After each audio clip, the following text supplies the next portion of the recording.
உலகின் தலைசிறந்த குழந்தை மருத்துவர் ஜான் மேக்ஸ்வெல் போமன் அவர்களுடைய வாழ்க்கை வரலாறு தான் நம்ம இந்த வீடியோவில் பார்க்க போகிறோம். 1925 மே 24 அன்னைக்கு கனடாவுடைய மேனிடோபாவில் இருக்கிற வினபெக்கில் மேக்ஸ்வெல் போமனுக்கும் மார்ஜோரி போமனுக்கும் மகனாக பிறக்கிறார் ஜான் மேக்ஸ்வெல் ஜாக் போமன். இவர் கூட பிறந்தவங்க ஒரு ஐடென்டிக்கல் ட்வின் பிரதர் இருந்திருக்கிறாங்க. இவருடைய அப்பா ஒரு ஃபிசிஷியனாக, அதாவது மருத்துவராக இருந்திருக்கிறாங்க. இவருடைய குடும்பம் நல்ல நிலையில் வாழ்ந்து வந்திருக்கிறாங்க. ஜான் மேக்ஸ்வெல் போமன் பிறந்ததிலிருந்தே இவருடைய அப்பா தன்னை போலவே ஜான் மேக்ஸ்வெல் போமனையும் மருத்துவம் படிக்க வைக்கணும்னு விரும்பி வந்தாங்க. இந்த நிலையில் 1930ஆம் ஆண்டு ஜான் மேக்ஸ்வெல் போமனுக்கு 5 வயது இருக்கும்போது இவருடைய அப்பா இவரை படிக்க வைக்கிறதுக்காக வினிபெக்லேயே இருந்த ஒரு லோக்கல் ப்ரிப்பரட்டரி ஸ்கூலில் இவரை சேர்த்துறாங்க. அந்த லோக்கல் ப்ரிப்பரட்டரி ஸ்கூலில் 6th கிரேட் வரைக்கும் படிக்கிறதுக்கு உண்டான ஃபெசிலிட்டிஸ் இருந்தது. ஸோ அங்கு சேர்ந்து ஜான் மேக்ஸ்வெல் போமன் இவருடைய ஆரம்ப கல்வியை படிக்க ஆரம்பிச்சிருந்தாங்க. ஆரம்ப கல்வியின் போதிலிருந்தே பள்ளி பாடங்களை ரொம்ப நல்லா படிக்கக்கூடிய ஒரு சிறந்த மாணவனாக ஜான் மேக்ஸ்வெல் போமன் திகழ்ந்து வந்தாங்க. பிறகு 1935ஆம் ஆண்டு இவருடைய 10 வயதில் இவருடைய ஆரம்ப கல்வியை ஜான் மேக்ஸ்வெல் போமன் முடிச்சிடுறாங்க. அதாவது 5th கிரேடை முடிச்சிடுறாங்க. முடிச்சதுக்கப்புறமா அதே ப்ரிப்பரட்டரி ஸ்கூலில் 6th கிரேடும் படிக்கிறதுக்கு உண்டான ஃபெசிலிட்டி இருந்தனால தொடர்ந்து அங்கு இவருடைய அடுத்த ஓராண்டும் ஜான் மேக்ஸ்வெல் போமன் வந்து படிக்கிறாங்க. பிறகு 1936ஆம் ஆண்டு இவருடைய 11 வயதில் ஜான் மேக்ஸ்வெல் போமன் இவருடைய 6th கிரேடையும் முடிச்சிடுறாங்க. இதுக்கப்புறமா இவருடைய அப்பா இவரை மேற்கொண்டு படிக்க வைக்கிறதுக்காக அந்த வினபெக்லே இருக்கக்கூடிய கோர்டன் பெல் ஹை ஸ்கூலில் இவரை சேர்த்துறாங்க. அங்கு சேர்ந்து 1936ஆம் ஆண்டிலிருந்து ஜான் மேக்ஸ்வெல் போமன் வந்து இவருடைய ஹையர் எஜுகேஷன் உயர்கல்வியை படிக்க ஆரம்பிச்சிருந்தாங்க. உயர்கல்வியின் போது தான் ஜான் மேக்ஸ்வெல் போமனுக்கே மெல்ல மெல்ல மருத்துவத்தின் மீது ஆர்வம் ஏற்பட ஆரம்பிச்சிருந்தது. அதாவது ஜான் மேக்ஸ்வெல் போமனுடைய அப்பா இவர் பிறந்த பிறகு இவரை மருத்துவம் படிக்க வைக்கணும்னு விரும்பி வந்தாங்க. ஆனால் உயர்கல்வி படிக்கும்போது தான் ஜான் மேக்ஸ்வெல் போமனுக்கு சுயமாகவே மருத்துவம் படிக்கணும் அப்படின்னு அந்த ஒரு ஆர்வமானது ஏற்படுது. இதனால இவருடைய உயர்கல்வியின் போது ஜான் மேக்ஸ்வெல் போமன் வந்து மருத்துவம் படித்து மருத்துவர் ஆகணும் அப்படின்னு டிசைட் பண்ணிடுறாங்க. இதுக்கிடையில் 1942ஆம் ஆண்டு இவருடைய 17 வயதில் ஜான் மேக்ஸ்வெல் போமன் இவருடைய ஹையர் எஜுகேஷனை அந்த கோர்டன் பெல் ஹை ஸ்கூல்லேருந்து முடிச்சிடுறாங்க. முடிச்சதுக்கப்புறமா அதே கோர்டன் பெல் ஹை ஸ்கூல்லையே இவர் வந்து ப்ரீ மெட்ரிகுலேஷன் ஸ்டடி பண்ண ஆரம்பிக்கிறாங்க. இது வந்து பிஃபோர் காலேஜ் ப்ரிப்பரட்டரி கோர்ஸ் அப்படின்னு அழைக்கப்படும். அதாவது காலேஜ் ஜாயின் பண்ணி படிக்கிறதுக்கு முன்னாடி படிக்கக்கூடிய ஒரு 1 இயர் கோர்ஸ் தான் இது. ஸோ இதை எடுத்து கோர்டன் பெல் ஹை ஸ்கூலில் ஜான் மேக்ஸ்வெல் போமன் வந்து படிக்க ஆரம்பிக்கிறாங்க. இது வந்து ஏ கிளாஸ் எஜுகேஷன் அப்படின்னும் அழைக்கப்படும், 6th ஃபார்ம் எஜுகேஷன் அப்படின்னும் அழைக்கப்படும். ஸோ அதை எடுத்து இவர் வந்து படித்து வந்தாங்க. இந்த காலகட்டத்தில் இதே கோர்டன் பெல் ஹை ஸ்கூலில் தான் கான்ஸ்டன்ஸ் மே அப்படின்ற ஒரு பெண்ணை வந்து இவர் சந்தித்து அந்த பெண் கூட இவர் வந்து ஒரு தொடர்பில் வந்து இருக்க ஆரம்பிக்கிறாங்க. ஒரு நல்ல ஒரு ரிலேஷன்ஷிப் இவங்க 2 பேருக்குள்ள தொடர ஆரம்பிக்குது.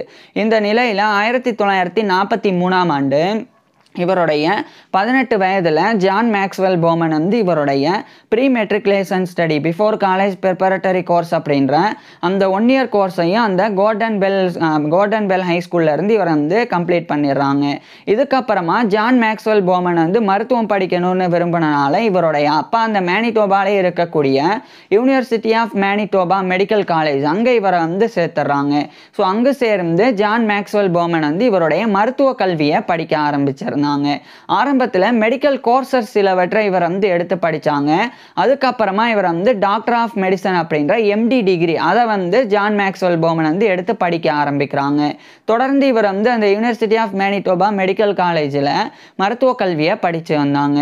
மருத்துவ கல்வியின் போது இவர் வந்து மெடிக்கல் கரிக்குலம், அதாவது மருத்துவ பாடத்திட்டங்களாக அனாட்டமி உடற்கூறியல், ஃபிசியாலஜி உடலியல், பெத்தாலஜி நோயியல், மெட்டீரியா மெடிக்கா மருந்துகளினுடைய பண்புகள் குறித்து படிக்கிறது, கிளினிக்கல் மெடிசன் மருத்துவம், சர்ஜரி அறுவை சிகிச்சை அப்படின்னு இது போன்ற எல்லா பாடங்களையும் ரொம்ப நல்லாவே ஜான் மேக்ஸ்வெல் போமன் வந்து படித்து வந்தாங்க. அதுக்கப்புறமா படிப்படியாக இவர் வந்து அப்சட்ரிக்ஸ் மகப்பேறு மருத்துவம் பிரசவம் பார்க்குறது, அதேமாதிரி கைனகாலஜி பெண் நோயியல், அதுக்கப்புறமா பீடியாட்ரிக்ஸ் குழந்தை மருத்துவம், இந்த சப்ஜெக்ட்ஸ் எல்லாத்தையும் கூட ரொம்ப நல்லாவே ஜான் மேக்ஸ்வெல் போமன் படித்து வந்தாங்க. அதாவது இந்த சப்ஜெக்ட்ஸ்லையும் நிறைய ஆர்வம் காட்டி வந்தாங்க. இதுக்கப்புறமா 1949ஆம் ஆண்டு இவருடைய 24 வயதில் ஜான் மேக்ஸ்வெல் போமன் வந்து அந்த டாக்டர் ஆஃப் மெடிசன் அப்படின்ற MD டிகிரியை யூனிவர்சிட்டி ஆஃப் மேனிடோபா மெடிக்கல் காலேஜிலேருந்து இவர் வந்து முடிக்கிறாங்க. முடித்ததுக்கப்புறமா அதே 1949ஆம் ஆண்டு அந்த மேனிடோபாவுடைய இவர் பிறந்த வினிபெக், அங்கே இருக்கக்கூடிய வினிபெக் ஜென்ரல் ஹாஸ்பிட்டல், அங்கே வந்து ஜான் மேக்ஸ்வெல் போமன் வந்து ஒரு மெடிக்கல் இன்டர்ன்ஷிப் பண்ணுறதுக்காக ஒரு இன்டர்னாக ஜாயின் பண்ணுறாங்க. இந்த யூனிவர்சிட்டி ஆஃப் மேனிடோபா மெடிக்கல் காலேஜும் இந்த வினிபெக்கில் தான் இருக்குது. ஸோ அங்கே இருக்கக்கூடிய வினிபெக் ஜென்ரல் ஹாஸ்பிட்டலில் இவர் ஜாயின் பண்ணுறாங்க. அதாவது ஜான் மேக்ஸ்வெல் போமன் வந்து டாக்டர் ஆஃப் மெடிசன் MD வந்து முடித்த உடனடியாக இவர் ஒரு மருத்துவராக நோயாளிகளுக்கு சிகிச்சையெல்லாம் கொடுக்க முடியாது. அதுக்கு முன்னாடி ஒரு மருத்துவமனையில் சேர்ந்து அங்கே இருக்கக்கூடிய தேர்ந்த மருத்துவர்கள் நோயாளிகளுக்கு சிகிச்சை கொடுக்கறத பார்த்து பயிற்சி பெறணும். இது வந்து அமெரிக்காவை பொறுத்த வரைக்கும் இன்டர்ன்ஷிப், மெடிக்கல் இன்டர்ன்ஷிப் அப்படின்னு அழைக்கப்படும். அதுக்கப்புறமா அந்த தேர்ந்த மருத்துவர்களினுடைய மேற்பார்வையின் கீழே இவரே ஜான் மேக்ஸ்வெல் போமனே நோயாளிகளுக்கு சிகிச்சை கொடுக்கணும். இது வந்து அமெரிக்காவில் ரெசிடென்சி, மெடிக்கல் ரெசிடென்சி அப்படின்னு அழைக்கப்படும். ஸோ இதை ரெண்டையுமே வந்து ஜான் மேக்ஸ்வெல் போமன் வந்து கம்ப்ளீட் பண்ணாதான் இவர் ஒரு மருத்துவராக தகுதி பெற முடியும். இதுக்காக ஜான் மேக்ஸ்வெல் போமன் வந்து அந்த 1949ஆம் ஆண்டு இவருடைய doctor of medicine MD degree முடித்த உடனே அந்த வினிபெக் ஜென்ரல் ஹாஸ்பிட்டலில் ஜாயின் பண்ணி மெடிக்கல் இன்டர்ன்ஷிப்பை இவர் வந்து பண்ண ஆரம்பிக்கிறாங்க. இதுக்கிடையில் இதே 1949ஆம் ஆண்டு இவருடைய 24 வயதில் ஜான் மேக்ஸ்வெல் போமன் வந்து அந்த கான்ஸ்டன்ஸ் மே அப்படின்ற பெண்ணை வந்து திருமணம் பண்ணிக்கிறாங்க. ஸோ ஸ்கூல் படிக்கும் போதிலிருந்தே ரெண்டு பேருக்கும் நல்ல ரிலேஷன்ஷிப் இருந்தது. அது பிற்காலத்தில் வந்து ஒரு லவ்வாகவும் மாறி இவங்க ரெண்டு பேரும் 1949ஆம் ஆண்டு திருமணம் பண்ணிக்கிறாங்க. திருமணத்துக்கு அப்புறமா ஜான் மேக்ஸ்வெல் போமனுக்கும் இவருடைய மனைவியான கான்ஸ்டன்ஸ் மே போமன், இவங்க ரெண்டு பேருக்குமே 3 பெண் குழந்தைகள் 2 ஆண் குழந்தைகள் அப்படின்னு மொத்தமாக 5 குழந்தைகள் பிறந்தது. இது ஜான் மேக்ஸ்வெல் போமனுடைய பர்சனல் லைஃப், தனிப்பட்ட வாழ்க்கையாக இருந்தது. இது ஒரு பக்கம் இருக்கு. 1950ஆம் ஆண்டு இவருடைய மெடிக்கல் இன்டர்ன்ஷிப்பை அந்த வினிபெக் ஜென்ரல் ஹாஸ்பிட்டல்ல இருந்து ஜான் மேக்ஸ்வெல் போமன் வந்து முடிக்கிறாங்க. முடிச்சதுக்கப்புறமா மெடிக்கல் ரெசிடென்சியை பண்ண ஆரம்பிக்கிறாங்க. ஸோ இப்போ வந்து ஏற்கனவே இவர் வந்து மருத்துவர்கள் நோயாளிகளுக்கு சிகிச்சை கொடுக்கறத பார்த்து பயிற்சி பெற்றாங்க. இப்போ ஜான் மேக்ஸ்வெல் போமன் வந்து மற்ற மருத்துவர்களினுடைய மேற்பார்வையின் கீழே நோயாளிகளுக்கு சிகிச்சை கொடுக்கணும். ஸோ அந்த மெடிக்கல் ரெசிடென்சியை பண்ணுறாங்க. பிறகு 1951ஆம் ஆண்டு ஜான் மேக்ஸ்வெல் போமன் வந்து இவருடைய மெடிக்கல் ரெசிடென்சியும் முடிச்சிடுறாங்க. ஸோ இன்டர்ன்ஷிப், ரெசிடென்சி ரெண்டுமே இவர் வந்து கம்ப்ளீட் பண்ணிவிட்டு 1951ஆம் ஆண்டு இவருடைய 26 வயதில் ஒரு மருத்துவராக, ஒரு ஃபிசிஷியனாக ஜான் மேக்ஸ்வெல் போமன் வந்து தகுதி பெற்றுறாங்க. இதுக்கப்புறமா இவர் வந்து அந்த மேனிடோபாவில் இருக்கிற வினிபெக்கில் இருந்து அதே மேனிடோபாவில் இருக்கிற ஓக்வில் அப்படின்ற ஒரு வகையான ஒரு ரூரல் ஏரியா, அங்கே வந்து இவர் போயிடுறாங்க. இவருடைய ஃபேமிலி அழைச்சிட்டு 1951ஆம் ஆண்டு அங்கே போய் அங்கே இவர் வந்து ரூரல் ஜென்ரல் பிராக்டிஸை தொடங்குறாங்க. ஸோ அங்கே ஒரு சின்ன மருத்துவமனை மாதிரி நிறுவி ஜான் மேக்ஸ்வெல் போமன் வந்து அங்கே இருக்கக்கூடிய நோயாளிகளுக்கு சிகிச்சையெல்லாம் கொடுக்க ஆரம்பிக்கிறாங்க. இதுக்கப்புறம் தான் ஜான் மேக்ஸ்வெல் போமனுக்கு பீடியாட்ரிக்ஸில், குழந்தை மருத்துவத்தில் அதிக ஆர்வம் ஏற்பட்டு இவர் ஒரு பீடியாட்ரிஷியன், ஒரு குழந்தை மருத்துவர் ஆகணும் அப்படின்னு விரும்ப தொடங்குறாங்க. இதன் காரணமாக 1953ஆம் ஆண்டு 2 ஆண்டுகளுக்கு பிறகு அந்த மேனிடோபாவில் இருக்கிற ஓக்வில்ல இருந்து மறுபடியும் அதே மேனிடோபாவில் இருக்கிற வினிபெக்குக்கு இவருடைய ஃபேமிலியை அழைச்சிட்டு போயிடுறாங்க.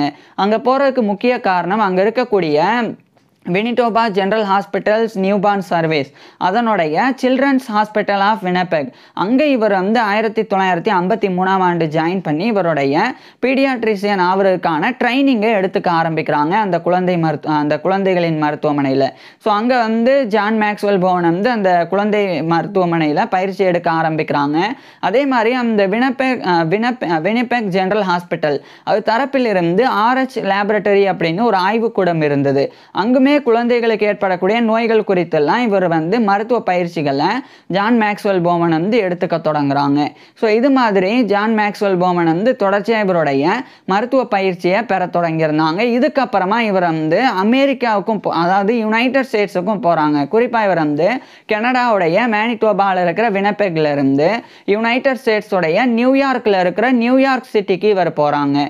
அங்கே போய் அங்கே இருக்கக்கூடிய babies hospital of Columbia Presbyterian medical center அங்கே இவர் வந்து ஜாயின் பண்ணுறாங்க.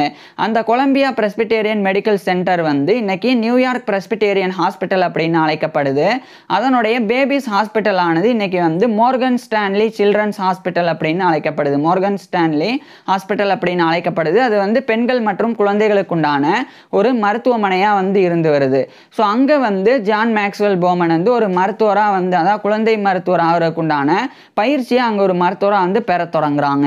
ஸோ இப்படியே சில ஆண்டுகள் வந்து இவர் வந்து யுனைடெட் ஸ்டேட்ஸில் குறிப்பாக நியூயார்க்கில் இருக்கிற நியூயார்க் சிட்டியில் ஜான் மேக்ஸ்வெல் போமன் வந்து இவருடைய குழந்தை மருத்துவ பயிற்சியை மேற்கொண்டாங்க. அதுக்கப்புறம் 1956ஆம் ஆண்டு இவருக்கு வந்து சர்டிஃபிகேட்டும் கிடச்சிருது. ஸோ இவர் ஒரு பீடியாட்ரிஷியன் அப்படின்ற அந்த சர்டிஃபைடை வந்து 1956ஆம் ஆண்டு ஜான் மேக்ஸ்வெல் போமன் வந்து பெறாங்க. ஸோ இவருடைய 31 வயதில் ஜான் மேக்ஸ்வெல் போமன் ஒரு குழந்தை மருத்துவராக தகுதி பெற்றுறாங்க, ஒரு பீடியாட்ரிஷியனா. இது வந்து தமிழில் பீடியாட்ரிஷியன் அப்படின்றது குழந்தை மருத்துவர் அப்படின்னு மட்டும் இல்லாமல் குழந்தை நல மருத்துவர் அப்படின்னு இந்த ஒரு பதவியானது அழைக்கப்படும். ஸோ அது மாதிரி இவர் வந்து ஒரு குழந்தை மருத்துவராக ஆகிடுறாங்க. இதுக்கப்புறம் இவர் வந்து அந்த யுனைடெட் ஸ்டேட்ஸோடைய நியூயார்க்கில் இருக்கிற நியூயார்க் சிட்டியிலேருந்து 1956ஆம் ஆண்டு மறுபடியும் இவர் வந்து கனடாவுடைய மேனிடோபாவில் இருக்கிற வினபெக்குக்கே போயிடுறாங்க. அங்கே போனதுக்கு அப்புறமா அங்கே இருக்கக்கூடிய மேனிடோபா மெடிக்கல் கிளினிக் அங்கே இவர் வந்து ஜாயின் பண்ணுறாங்க. அதனுடைய பீடியாட்ரிக் டிபார்ட்மெண்ட்டில் ஜாயின் பண்ணுறாங்க. அந்த பீடியாட்ரிக்ஸ் டிபார்ட்மெண்ட்டில் தான் இவருடைய ஐடென்டிக்கல் ட்வின் பிரதரான வில்லியம் டேவிட் பில் போமன் அவரும் வந்து அங்கே இருந்தாங்க. அதாவது இந்த வில்லியம் டேவிட் பில் போமன் அப்படின்றவர் வந்து ஜான் மேக்ஸ்வெல் போமனுடைய கூட பிறந்த சகோதரர். குறிப்பாக வந்து ஒரே நாளில் 1925 மே 24 அன்னைக்கு தான் 2 பேருமே பிறந்திருந்தாங்க. ஸோ 2 பேர் பார்க்குறதுக்கும் ஒரே மாதிரி இருப்பாங்க. குறிப்பாக அந்த வில்லியம் டேவிட் பில் போமன் அவருமே வந்து பீடியாட்ரிஷியனாக தான் அவருக்கு உண்டான அந்த பயிற்சியை பெற்றிருந்தாங்க. ஸோ அவர் கூட சேர்ந்து அந்த மேனிடோபா மெடிக்கல் கிளினிக் அதனுடைய பீடியாட்ரிக் டிபார்ட்மெண்ட்டில் 1956ஆம் ஆண்டு ஜான் மேக்ஸ்வெல் போமன் வந்து இவருடைய ஒர்க் பண்ண ஆரம்பிக்கிறாங்க. இந்த நிலையில் இதே 1956ஆம் ஆண்டு கனடாவுடைய ஆன்டேரியோவில் இருக்கிற கிங்ஸ்டன் அங்கே இருக்கக்கூடிய குயின்ஸ் யூனிவர்சிட்டி இன் கிங்ஸ்டன் அங்கே வந்து இவருக்கு லெக்சர் விரிவுரை கொடுக்கறதுக்குண்டான வாய்ப்பு கிடைக்குது. அதுவும் கிளினிக்கல் பீடியாட்ரிக்ஸில் குழந்தை மருத்துவத்தில் இவர் வந்து விரிவுரை கொடுக்கறதுக்குண்டான வாய்ப்பு கிடைக்குது. அது மட்டும் இல்லாமல் அங்கே கூடுதல் படிப்பையும் மேற்கொள்ளலாம் அப்படின்னா 1956ஆம் ஆண்டு இவர் வந்து கனடாவுடைய மேனிடோபாவில் இருக்கிற வினிபெக்ல இருந்து அதே கனடாவுடைய ஆன்டேரியோவில் இருக்கிற கிங்ஸ்டனுக்கு இவர் 1956ஆம் ஆண்டு இறுதி காலகட்டத்தில் போகிறாங்க. அங்கே போய் குயின்ஸ் யூனிவர்சிட்டி அதனுடைய ஒரு லெக்சரர் இன் கிளினிக்கல் பீடியாட்ரிக்ஸ் தான் இவர் வந்து அடுத்த ஓராண்டு 1957 வரைக்கும் பணிபுரிகிறாங்க. அதுக்கப்புறம் இந்த 1957ஆம் ஆண்டு குயின்ஸ் யூனிவர்சிட்டி இன் கிங்ஸ்டன்ல இருந்து இவர் வந்து ஸ்டடீஸையும் முடிக்கிறாங்க. அதுக்கப்புறம் இவருடைய லெக்சர்ஸ் விரிவுரைகளையும் கிளினிக்கல் பீடியாட்ரிக்ஸ்ல இருந்து ஜான் மேக்ஸ்வெல் போமன் முடிச்சிடுறாங்க. முடிச்சதுக்கப்புறம் அந்த கனடாவுடைய ஆன்டேரியோவில் இருக்கிற கிங்ஸ்டன்ல இருந்து அதே கனடாவுடைய மேனிடோபாவில் இருக்கிற வினபெக்குக்கு 1957ஆம் ஆண்டு திரும்பி போயிடுறாங்க. அங்கே போனதுக்கப்புறம் இந்த முறை அந்த வினபெக்லே இருக்கக்கூடிய ஒரு முக்கியமான இவர் படித்த யூனிவர்சிட்டி ஆஃப் மேனிடோபா அதனுடைய ஒரு பீடியாட்ரிக் டிபார்ட்மெண்ட் அங்கே இவர் வந்து ஒரு போஸ்ட் ஒரு முக்கியமான பார்ட் டைம் ஜாபை வந்து பெறாங்க 1957ஆம் ஆண்டு. அது மட்டும் இல்லாமல் அங்கே வந்து ப்ரூஸ் அப்படின்னு சொல்லி ப்ரூஸ் சவம் அப்படின்னு சொல்லி ஒரு முக்கியமான ஒரு ஆராய்ச்சியாளர் வந்து இருந்தாங்க. ஸோ ப்ரூஸ் அதுக்கு அடுத்த பேர் வந்து சரியாக வந்து தெரியல, அதை நான் டிஸ்பிளே பண்ணுறேன். ஸோ அந்த நபர் கூடயும் அதே மாதிரி இன்னொரு பெண் ஒருத்தவங்க மேரியன் லூயிஸ் அப்படின்னு அவங்களும் ஒரு மருத்துவ ஆராய்ச்சியாளர் தான். ஸோ இவங்க 2 பேர் கூட சேர்ந்து 1957ஆம் ஆண்டிலிருந்து அந்த வினபெக்லே இருக்கக்கூடிய வினபெக் ஜெனரல் ஹாஸ்பிட்டலுடைய RH லேபரேட்டரி அங்கே வந்து இவர் வந்து பணிபுரிய ஆரம்பிக்கிறாங்க. இதுக்கப்புறமா ஜான் மேக்ஸ்வெல் போமன் வந்து தொடர்ச்சியாக அந்த 1957 காலகட்டத்தில் இன்னும் பல்வேறு பொறுப்புகளை இவர் வந்து பெற்று வந்தாங்க. இந்த RH லேபரேட்டரி அப்படின்றது RH டிசீஸ் அப்படின்னு ஒரு நோய் இருக்குது. அதை வந்து தடுக்கிறதுக்காகவும் அது ஏற்பட்டால் அதுக்கு சிகிச்சை கொடுக்கறதுக்காகவும் ஆராய்ச்சிகளை மேம்படுத்தணும். ஸோ அதுக்காக உருவாக்கப்பட்டது அந்த RH லேபரேட்டரி அப்படின்றது வினபெக் ஜெனரல் ஹாஸ்பிட்டலில் அது உருவாக்கப்பட்டது. ஸோ அங்கே வந்து ஜான் மேக்ஸ்வெல் போமன் வந்து ஒர்க் பண்ணுறாங்க. நான் ஏற்கனவே சொன்னேன் ப்ரூஸ் சவுஹன் அதே மாதிரி மேரியன் லூயிஸ் இவங்க 2 பேர் கூட சேர்ந்து இவர் வந்து ஒர்க் பண்ண ஆரம்பிக்கிறாங்க. குறிப்பாக இவர் ஜான் மேக்ஸ்வெல் போமன் வந்து இந்த RH டிசீஸ் குறித்துலாம் இவர் வந்து இவருடைய ஒர்க்கை பண்ணாங்க. RH டிசீஸ் அப்படின்றது வந்து ரீசஸ் அப்படின்னு அழைக்கப்படும். அது வந்து ஹெமலிட்டிக் சில்ட்ரன் டிசீஸ் அப்படின்னும் அழைக்கப்படும். அது மட்டும் இல்லாமல் அது வந்து ப்ளூ பேபி டிசீஸ் அப்படின்னும் அழைக்கப்படும். இது என்ன அப்படின்னா, இப்போ ஒரு பெண் வந்து கர்ப்பமாக இருக்கிறாங்க. அந்த பெண்ணினுடைய அந்த பிரிவு அது வந்து பிளட் குரூப் வந்து நெகட்டிவாக இருக்கும்போது அந்த பெண்ணினுடைய கருவில் இருக்கக்கூடிய குழந்தை, அந்த குழந்தையினுடைய ரத்தம், அந்த ரத்த குரூப் வந்து ஒருவேளை பாசிட்டிவாக இருந்தது அப்படின்னா, பிளட் குரூப் பாசிட்டிவாக இருந்ததுன்னா, அப்போ அந்த பெண்ணினுடைய உடலில் இருக்கக்கூடிய இம்யூன் சிஸ்டம் என்ன பண்ணும்னா, நம்மளுடைய உடலில் வேறு ஏதோ ஒரு கிருமி வந்து உள்ளே நுழைஞ்சிருக்கு அப்படின்னு ஆன்டிபாடிஸை உற்பத்தி பண்ணும். அந்த ஆன்டிபாடிஸ், நோய் எதிர்ப்பு சக்தி, அது வந்து நேராக அந்த குழந்தையினுடைய ரத்தத்தில் இருக்கக்கூடிய ரத்த சிவப்பு அணுக்களை வந்து தாக்க ஆரம்பிக்கும். இதன் மூலமாக குழந்தை வந்து ஒன்று வயிற்றிலே இறந்து போயிடும் கருவிலேயே, அல்லது குழந்தை பிறக்கும்போது அந்த குழந்தை வந்து அனீமியா மாதிரி, அதாவது இரத்த சோகை ஏற்பட்டு பிறக்கும்.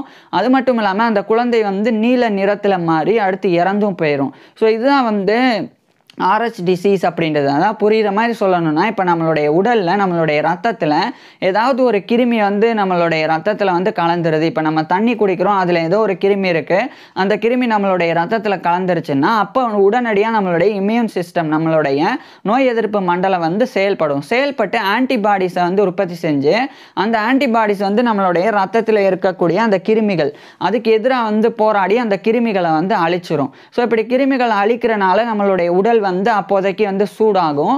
அதுக்கப்புறம் வந்து நம்ம அந்த ஆன்டிபாடிஸ் வந்து உற்பத்தியாகி அந்த கிருமிகளை அழிச்சிட்டு இருக்கும்போது நம்ம கொஞ்சம் டயர்டாக வந்து ஃபீல் பண்ணுவோம்.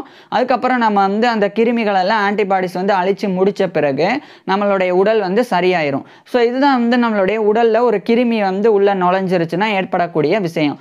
அப்போது இந்த நெகட்டிவ் பிளட் குரூப் இருக்கக்கூடிய பெண்கள், அவங்களுடைய கருவில் பாசிட்டிவ் பிளட் குரூப் இருக்கக்கூடிய ஒரு குழந்தை உருவாகுது அப்படின்னா, அப்போ தான் இந்த negative blood group positive blood குரூப்புக்கும் சம்மந்தமே இல்லை அப்படின்னு, அந்த நெகட்டிவ் பிளட் குரூப்புக்கும் அந்த பாசிட்டிவ் பிளட் குரூப்புக்கும் டிஃபரன்ஸ் இருக்கிறனால நம்மளுடைய இம்யூன் சிஸ்டம் வந்து, அந்த பெண்ணினுடைய இம்யூன் சிஸ்டம் வந்து அந்த பாசிட்டிவ் பிளட் குரூப், அந்த குழந்தையினுடைய பிளட் குரூப்பை வந்து ஒரு கிருமியாக வந்து நினச்சிக்குவோம். ஸோ கிருமியாக நினச்சிக்கிறனால இம்யூன் சிஸ்டத்திலிருந்து ஆன்டிபாடிஸ் வந்து உற்பத்தியாகி ஆன்டிபாடிஸ் போய் அந்த குழந்தையினுடைய ரத்த சிவப்பணுக்களை போய் தாக்க ஆரம்பிக்கும், அது கிருமி அப்படின்னு நினச்சி. ஸோ அப்படி தாக்குறனால தான் அந்த குழந்தைக்கு ரத்த சிவப்பணுக்கள் எல்லாமே வந்து அழிஞ்சு போய் வெறும் ஒயிட் பிளட் செல்ஸ் மட்டும்தான் இருக்கும். ரெட் பிளட் செல்ஸ் எல்லாமே வந்து அழிய ஆரம்பிக்கும். இதனால தான் ரத்த சோகை ஏற்பட்டு குழந்தைகள் பிறக்கும்போது ஒன்று கருவில் இறந்துரும், அல்லது இறந்து பிறக்கும், அல்லது பிறந்த பிறகு இறந்து போயிடும், ப்ளூ கலரில் மாறி, நீல நிறத்தில் மாறி. ஸோ இதுதான் வந்து ஹீமலிட்டிக் டிசீசஸ் ஆஃப் சில்ட்ரன், ரீசஸ் அல்லது RH டிசீஸ் அப்படின்னு இந்தந்த பெயர்கள் எல்லாம் அழைக்கப்படும்.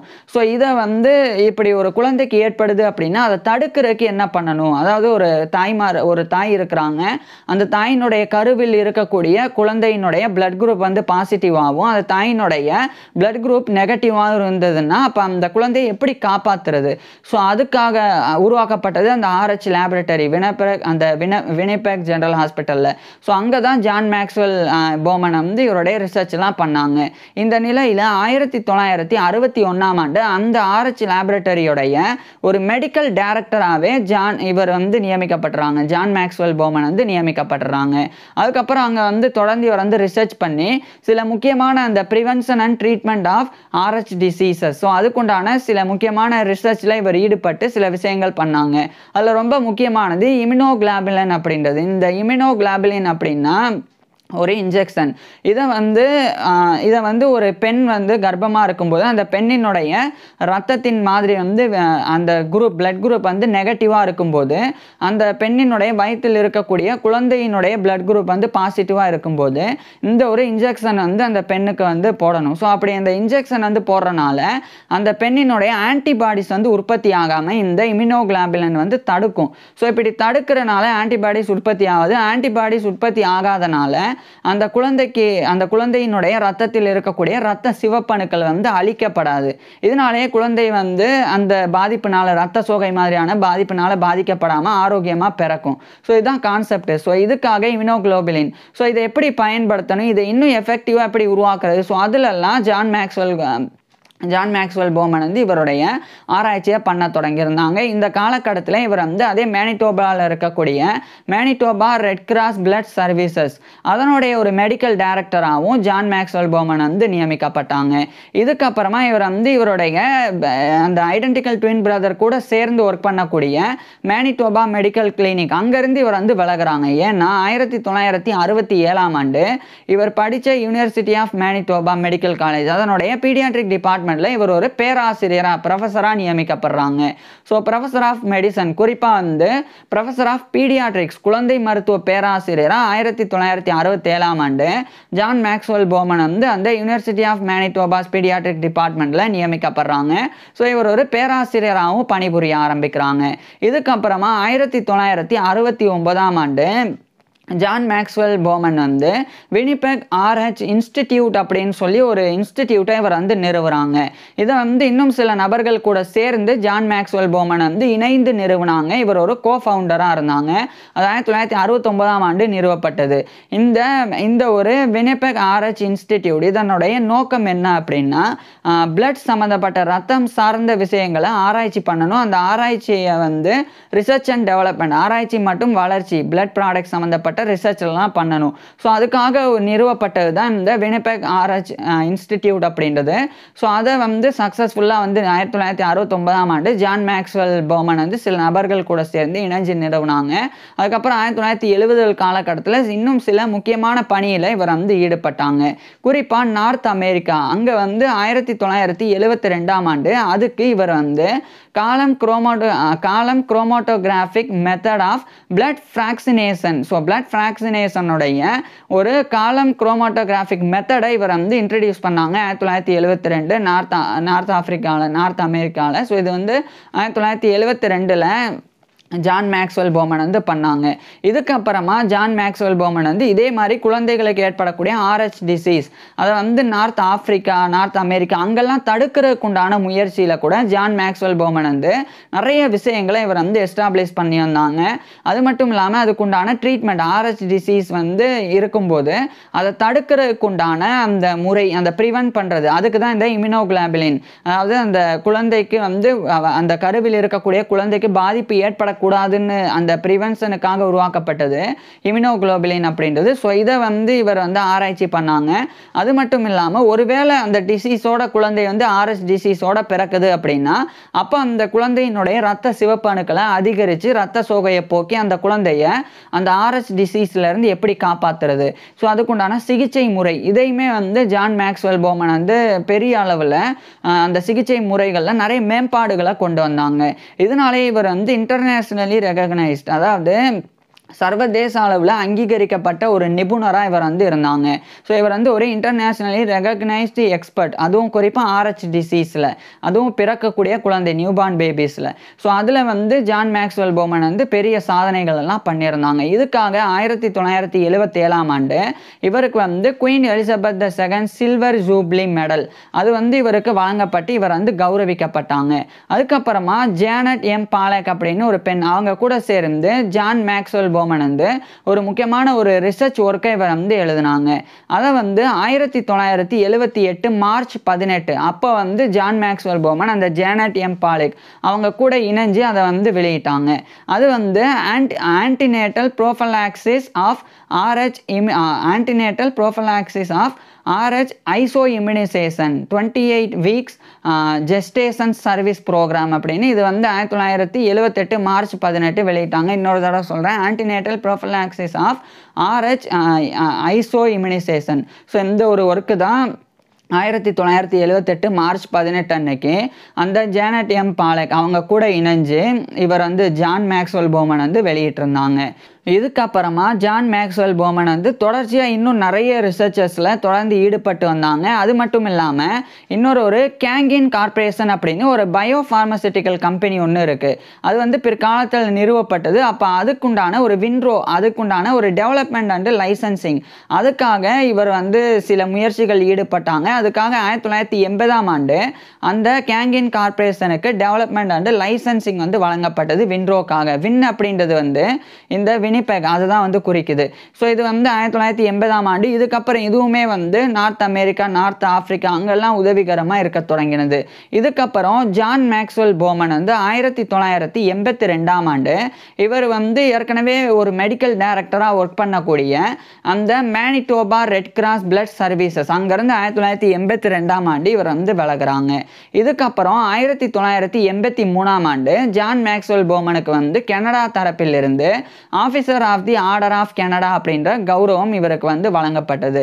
இதுக்கப்புறமா ஜான் மேக்ஸ்வெல் போமனுக்கு இன்னும் பல அங்கீகாரங்கள் கௌரவங்கள் எல்லாம் கிடைச்சது. அதில் குறிப்பாக 1986ஆம் ஆண்டு கனடாவிலே இருக்கக்கூடிய ராயல் சொசைட்டி ஆஃப் கனடா அதனுடைய ஒரு ஃபெல்லோவாக இவர் வந்து 1986ஆம் ஆண்டு தேர்ந்தெடுக்கப்படுறாங்க.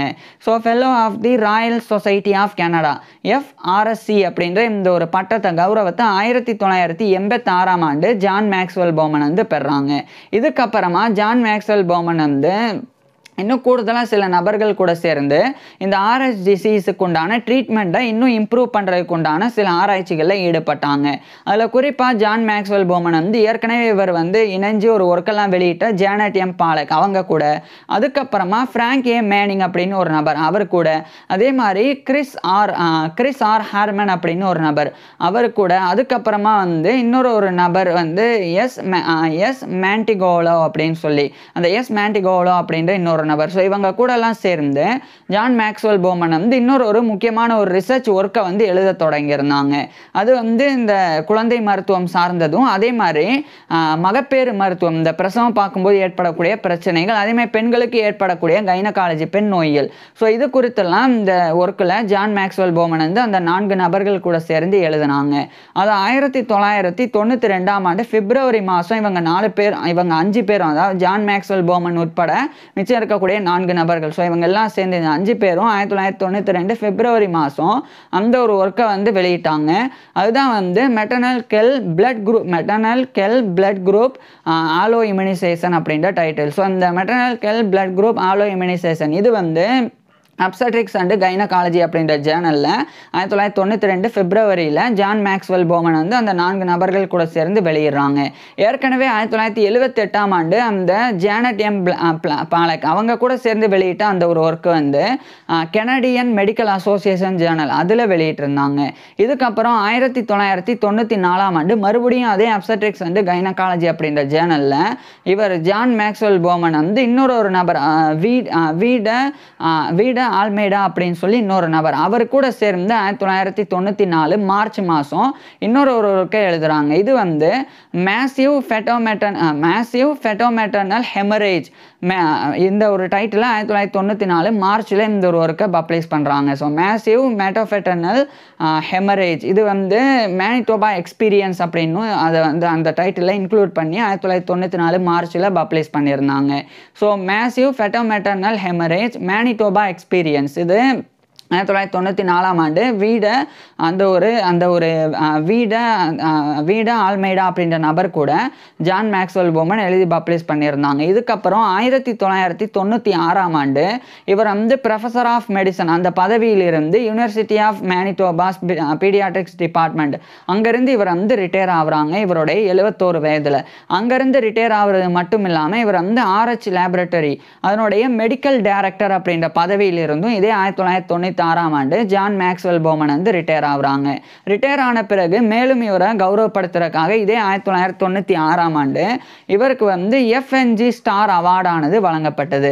அது மட்டும் இல்லாமல் இவர் வந்து ப்ரோவோஸ்ட் இன் தி மேனிடோபா ஆர்டர் ஆஃப் பி ஹண்ட் அந்த ஒரு கௌரவத்தையும் 1996ஆம் ஆண்டு ஜான் மேக்ஸ்வெல் போமன் வந்து பெற்றாங்க. என்னதான் இவர் வந்து ரிட்டையர் ஆயிட்டாலும் இவர் ஒரு தொடர்ந்து ஆக்டிவ் லெக்சரராக இருந்து ஒரு விரிவுரையாளராக இருந்து பல்வேறு நாடுகளுக்கு போய் விரிவுரைகளை இவர் வந்து குழந்தை மருத்துவம் சார்ந்து கொடுக்கவும் தொடங்குறாங்க. இந்த காலகட்டத்திலெல்லாம் ஜான் மேக்ஸ்வெல் போமன் வந்து ரொம்பவும் ஃபேமஸான ஒரு நபராக இருந்தாங்க. ஏன்னா இவர் தான் வந்து internationally recognised expert in the treatment and prevention of RH disease in newborns. So அந்த ஒரு கௌரவம் இவருக்கு இருக்கிறனால சர்வதேச அளவில் ஜான் மேக்ஸ்வெல் போமன் வந்து மிகப்பெரிய ஒரு குழந்தை மருத்துவராக போற்றப்பட்டு வந்தாங்க.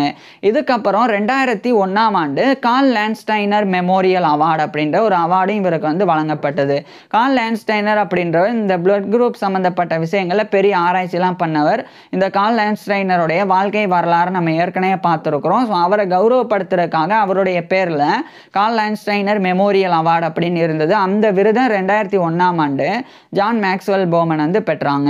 இந்த நிலையில தான் ஜான் மேக்ஸ்வெல் போமனுடைய மனைவியான கான்ஸ்டன்ஸ் மே போமன் அவங்க வந்து இறந்து போயிடுறாங்க. அதுக்கப்புறம் ஜான் மேக்ஸ்வெல் போமனுடைய 5 குழந்தைகள், 3 பெண் குழந்தைகள், 2 ஆண் குழந்தைகள். அதில் ஒரு ஆண் குழந்தை வந்து ஒரு மகன், இவருடைய மகன் ஒருத்தர் இறந்து போயிடுறாங்க. அது மட்டும் இல்லாமல் ஜான் மேக்ஸ்வெல் போமனுக்கு வந்து 9 அதாவது கிராண்ட் சில்ட்ரன் வந்து இருந்தாங்க. அது 9 பேர் வந்து பேர குழந்தைகள் இருந்தாங்க, பேரம்பேத்தி வந்து இருந்தாங்க. ஸோ அதில் ஒரு கிராண்ட் டாட்டர் ஒருத்தவங்க, ஒரு பேத்தி வந்து இவருக்கு முன்னாடியே இறந்து போயிடுறாங்க. ஸோ இந்த மாதிரி ஏற்படக்கூடிய அடுத்தடுத்த உயிரிழப்புகள் வந்து ஜான் மேக்ஸ்வெல் போமனுடைய தனிப்பட்ட வாழ்க்கையில் இவருக்கு ஏற்பட்ட மிகப்பெரிய துயரமாக இருந்தது. இதனால் இவருடைய மனதளவில் பெரிய காயம் இருந்து வந்தது. இருந்த போதும் கூட ஜான் மேக்ஸ்வெல் போமன் வந்து தொடர்ச்சியாக லெக்சர்லாம் கொடுத்தாங்க. பல யூனிவர்சிட்டிஸுக்கெல்லாம் போய் எந்த அளவுக்குன்னா 2005 மே 18 மே 19 இது வரைக்குமே ஜான் மேக்ஸ்வெல் போமன் வந்து தொடர்ந்து இவருடைய விரிவுரைகளை குழந்தை மருத்துவம் சார்ந்து கொடுத்து வந்தாங்க.